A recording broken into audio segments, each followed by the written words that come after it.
বলে দিতে থাকো, আমি শুনতে থাকি। ইনশাআল্লাহ আল্লাহ যদি আমার হায়াতে থাকে আমি এর উত্তর দিয়ে এই মাহফিল শেষ করে চলে যাব। বলে ও আম্মা জান আয়েশা তুমি শুনো শুনো, এই দিনটা হচ্ছে শবে বরাতের দিন। এই দিনে যদি কোনো ব্যক্তি রোজা রাখে আর রাত্রি বেলায় যে যতটুকু পারো ইবাদত যদি করে সে কোথায় যাবে? জান্নাতে যাবে। এই দিনটা এমন একটা দিন, এই দিনে রোজা রেখে রাত্রি বেলায় ইবাদত করে আল্লাহর কাছে কেউ যদি তার জীবনে মাগফিরাত চায়, গুনাহ মাফ চায়, আল্লাহ মাফ করে দিবে। জোরে বলুন সুবহানাল্লাহ।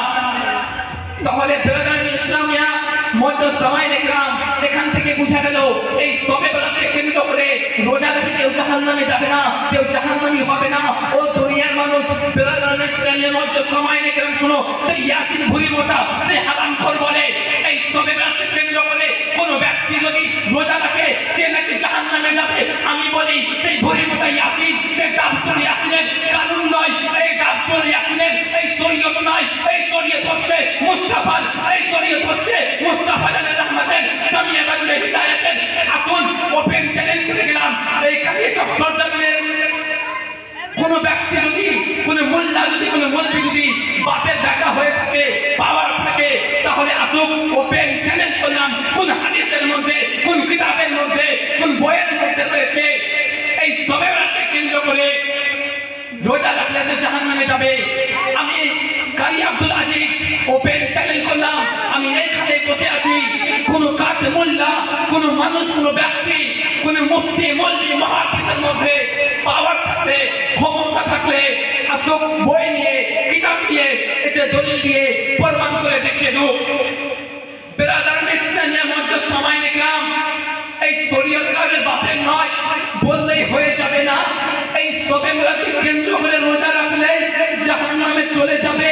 আমি বলে দিব তোমরা মেনে নিবা, এটা হতে পারে না, পারে না, পারে না।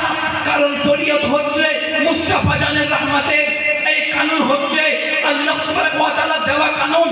আমরা এমন নয় যে জিনিসটাকে নিজের হাত দিয়ে সৃষ্টি করব, তৈরি করব, সেই জিনিসটাকে খোদা মানব, খোদা দাবি করব। আমরা আহলে সুন্নাত ওয়াল জামাত, আমাদের আকীদা রয়েছে নবী মুস্তাফা, যারা লামাযহাবী রয়েছে, ওয়াহাবী রয়েছে, দেওবন্দি রয়েছে, খ্রিস্টান রয়েছেন, ইহুদি রয়েছেন, যারা লামাযহাবী রয়েছেন, ওয়াহাবী রয়েছেন, আহলে হাদিস রয়েছেন, তাদের মাননা হচ্ছে নবী মুস্তাফার চোখ আমাদের মতো। নবী মুস্তাফা দুই চোখ রয়েছে, আমাদের দুটি চোখ আছে। নবী মুস্তাফা দুই চোখ দিয়ে দেখে, আমরাও দুটি চোখ দিয়ে দেখি। বেরাদারান ইসলামিয়া মুআজ্জাজ সামাইনে কিরাম, আমি বলি দারু খেয়ে এসেছিস, দারু খেয়ে এসেছিস, কোন নেশা করে এসেছিস, কোন কিছু খেয়ে এসেছিস, তোর মাথার তার কেটে গিয়েছে, কনফিউজ হয়ে গেছিস, পাগল হয়ে গেছিস, বলিস নবী মুস্তাফা আমাদের মতো। আপনি একটা কথা বলেন তো বাবা, আপনি যদি বাংলাদেশ যেতে চান তাহলে আপনাকে টিকিট করতে হবে, জাহাজের ভিসা বানাতে হবে, ভিসা করতে হবে। আপনি যদি আফগানিস্তান যেতে চান, পাকিস্তান যেতে চান, কর্ণাটক যেতে চান, হুগলি যেতে চান, আপনি যদি নেপাল যেতে চান, চীন যেতে চান, ভুটান যেতে চান, ভুটান, চীন, নেপাল, আফগানিস্তান, পাকিস্তান, বাংলাদেশ, আপনি যেখানে যাওয়ার চেষ্টা করবেন আপনার পয়সা খরচ হবে, সময় নষ্ট হবে, টিকিট করতে হবে, বাস ধরতে হবে, গাড়ি ইস্তেমাল করতে হবে, গাড়ি ব্যবহার করতে হবে, যানবাহন ইস্তেমাল করতে হবে। কিন্তু আমার আপনার দয়াল নবী মুস্তাফা, সে যদি দেখতে চেয়েছে আফগানিস্তান, সে যদি দেখতে চেয়েছে বাংলাদেশ, তাকে কোনো টিকিট করতে হয়নি, তাকে কোনো কিছু করতে হয়নি। তার হাতের তালুর মধ্যে আমার আপনার দয়াল নবী মুস্তাফা সারা দুনিয়াটাকে দেখেছে। বলুন সুবহানাল্লাহ। আরেকটু জোরে। জি, এটাই হচ্ছে মহাকাল নিচোর।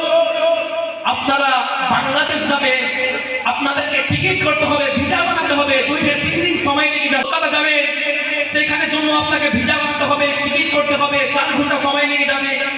কিন্তু বলি বেরাদারান ইসলামিয়া মুআজ্জাজ সামাইনে কিরাম, আমার আপনার দয়াল নবী মুস্তাফা আমাদের থেকে আলাদা। কারণ আমার আপনার দয়াল নবী মুস্তাফা তার হাতের জাদুর মধ্যে সারাটা পৃথিবী দেখতে পায়। আর আপনারা কলকাতা দেখতে চাইলে 4 ঘন্টা সময় লাগবে যেতে, টিকিট করতে হবে, সময় নষ্ট হবে, পয়সা নষ্ট হবে। কিন্তু সে লামাযহাবী, না চাই পাক নয়, সে তো না পাক, সে কি জানে? মুমতাজুল ইসলাম সে কি জানে? সে তো না চাই সে পাক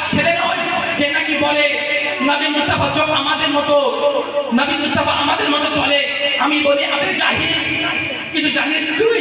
তুই রাস্তা দিয়ে গেলে মানুষ তোকে সালাম করে না, আর আমার আপনার দয়াল নবী মুস্তাফা রাস্তা দিয়ে গেলে মানুষ দূরে থাকুক, গাছপালা সালাম দেয়। বলেন সুবহানাল্লাহ। জি, কেউ বাপের কানুন নয় মিলাদে যাবা, কারণ দুনিয়ার মধ্যে আল্লাহকে কেউ দেখেনি, কোন কিতাবের মধ্যে রওয়ায়াত আসেনি আল্লাহ তাআলাকে কেউ দেখেছে। কিন্তু কেউ যদি দেখে সে হচ্ছে আমার আপনার দয়াল নবী মুস্তাফা। বলেন সুবহানাল্লাহ। নবী মুস্তাফা আমাদের মতো না। আজকে কিছু কিছু লামাযহাবী ওয়াহাবী দেওবন্দি তারা নাকি বলে নবী মুস্তাফা আমাদের মতো চলতো। তাহলে আমি বলি শুন তোরা, কান খুলে শুনবি। নবী মুস্তাফার চলা তোদের মতো বলিস, নবী মুস্তাফার হাঁটা তার চালো তোদের মতো বলিস। আমি বলি শোন, নবী মুস্তাফার চলার মতো তুই কেন, তোর বাপ কেন, তার পরদাদা আছে নবী মুস্তাফার মতো চলতে পারবে না। কারণ যখন আমার আপনার দয়াল নবী মুস্তাফা মেরাজে গিয়েছিল, ওই সময় বেরাদারান ইসলামিয়া মুআজ্জাজ সামাইনে কিরাম, ওই সময় হযরত জিবরাইল প্রথম আসমান পর্যন্ত ছিলেন। দ্বিতীয় আসমানে আমার আপনার দয়াল নবী মুস্তাফা গেলেন, ওইখানেও সাথে ছিলেন। তৃতীয় আসমানে গেলেন, জিবরাইল আলাইহিস সালাম সাথে ছিলেন। চতুর্থ আসমানে গেলেন, জিবরাইল আলাইহিস সালাম সাথে ছিলেন। এই রকম করতে করতে সাতওয়া আসমান পর্যন্ত, সাত আসমান পর্যন্ত আমার আপনার দয়াল নবী মুস্তাফা গেলেন, তিনার সাথে হযরত জিবরাইল আলাইহিস সালাম ছিলেন। এই রকম করতে করতে বাবা জাহান্নাম জান্নাত দেখানো হলো। জিবরাইল আলাইহিস সালাম আমার আপনার দয়াল নবী মুস্তাফার সাথে ছিল।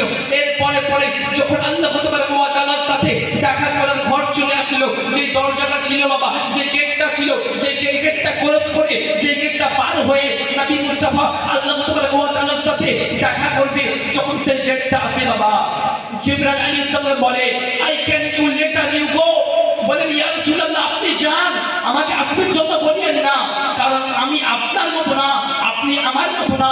ও দুনিয়ার মানুষ আজকে শোনো, লামাযহাবী ওয়াহাবী দেওবন্দি বলে নবী মুস্তাফা আমাদের মতো। আমি বলি জিবরাইল আলাইহিস সালাম বলেছেন নবী মুস্তাফা আমার মতো না, আপনি যান ইয়া রাসূলুল্লাহ, আমি আপনার মতো না। তাহলে আমি বলি সে লামাযহাবী ওয়াহাবী দেওবন্দি কি জানে? সে তো না যায়, যে পাক নয়, সে কি জানবে?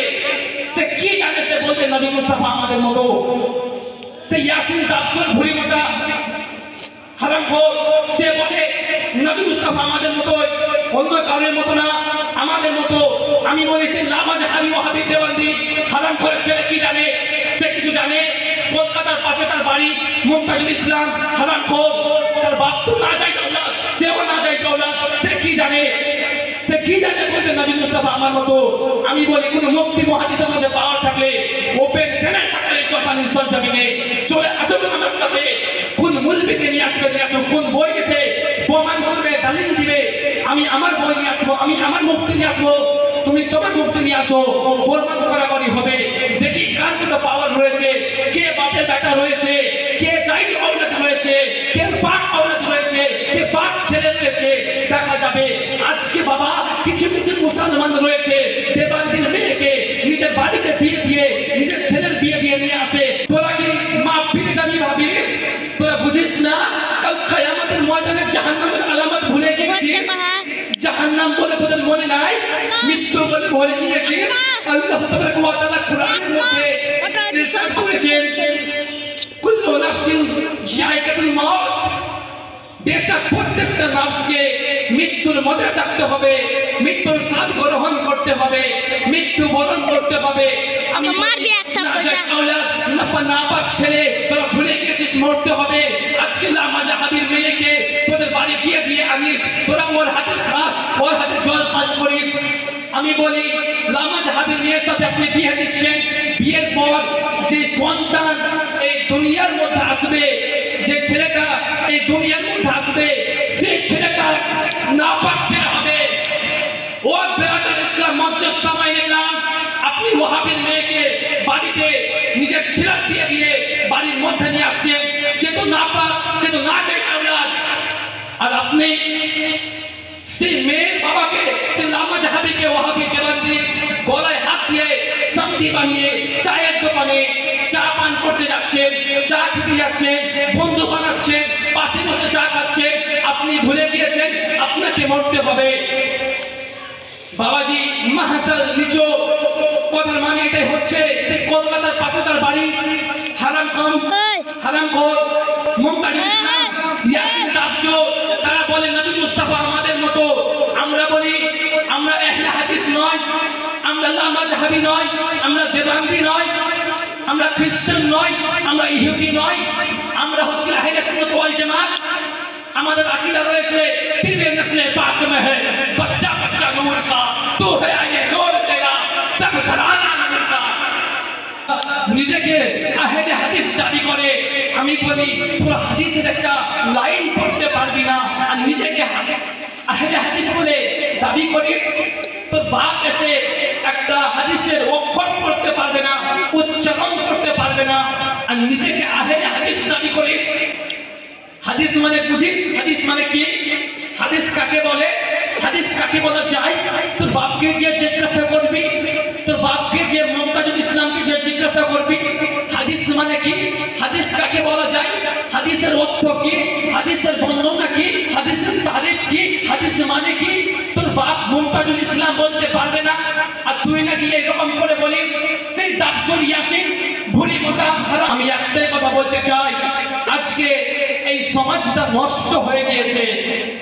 আজকে কিছু কিছু মানুষ রয়েছে তারা নাকি বলে নবী মুস্তাফা যদি প্রথমে নূরের হয়ে থাকে পরের দিকে ওর নূরের রয়েছে, কিন্তু মধ্যখানে বাসিন কেন হয়ে গেল, মাটির কেন হয়ে গিয়েছিল, সে নূরের কেন ছিল না? আমি বলি তোমরা বলো, এর উত্তর দিয়ে এই মাহফিল শেষ করে চলে যাবো। বেরাদার ইসলামিয়া मुहज्जम का नाना बनाया ताकि कोई खुदा ना समझे। आए मुस्तफा हमने आपको हुसैन का नाना बनाया ताकि कोई खुदा ना समझे। अली का भाई बनाया ताकि कोई खुदा ना समझे। अबू बकर का साथी बनाया ताकि कोई खुदा ना समझे। आए मुस्तफा हमने आपको मकान में इसलिए रखा ताकि कोई खुदा ना समझे और रात ही रात ला मकान इसलिए बुलवाया ताकि कोई अपने जैसा